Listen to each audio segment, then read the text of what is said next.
മണി അടിക്കുക, അല്ലെങ്കിൽ പോലീസ് സ്റ്റേഷനിൽ വിവരം അറിയിക്കും.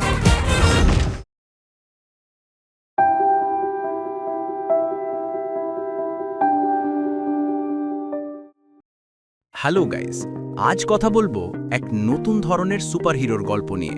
বাই দ্য ওয়ে, আমরা তো কত সুপারহিরো দেখি, কখনো লুঙ্গি পরা সুপারহিরো দেখেছেন? আজকে এমনি এক সুপারহিরোর গল্প বলবো, যার নাম মিন্নাল মোরালি। মালায়ালি এই ছবিটি আসলে ভারতের নিজস্ব সুপারহিরো ঘরানার এক দারুণ সংযোজন। কেরলের এক ছোট্ট গ্রাম কুরুক্কানমুলের সাদামাটা দর্জি জেসেন একদিন বাজ পড়ে পেয়ে যায় বিদ্যুতের গতি এবং অসাধারণ শক্তি। কিন্তু একই রাতে আরেকজনও এই ক্ষমতা পায়, আর সে বেছে নেয় অন্ধকারের পথ। পরিচালক বেসিল জোসেফ খুব সরলভাবে চরিত্রগুলোর উত্থান দেখিয়েছেন। তুভিনো থমাসের জেসন থেকে মিনাল মুরালি হয়ে ওঠার যাত্রা খুবই বিশ্বাসযোগ্য। তার সারল্য, প্রেম এবং দায়িত্ববোধের পরিবর্তন মন ছুঁয়ে যায়।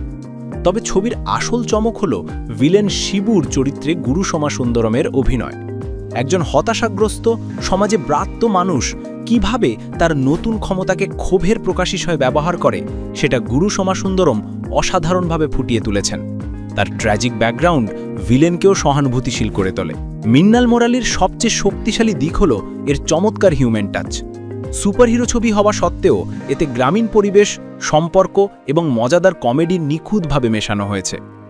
ভিএফএক্স এবং অ্যাকশন সিকোয়েন্সগুলো বাজেট অনুযায়ী যথেষ্ট ভালো, যা ছবিটিকে একটা আন্তর্জাতিক মানের ফ্লেভার দিয়েছে।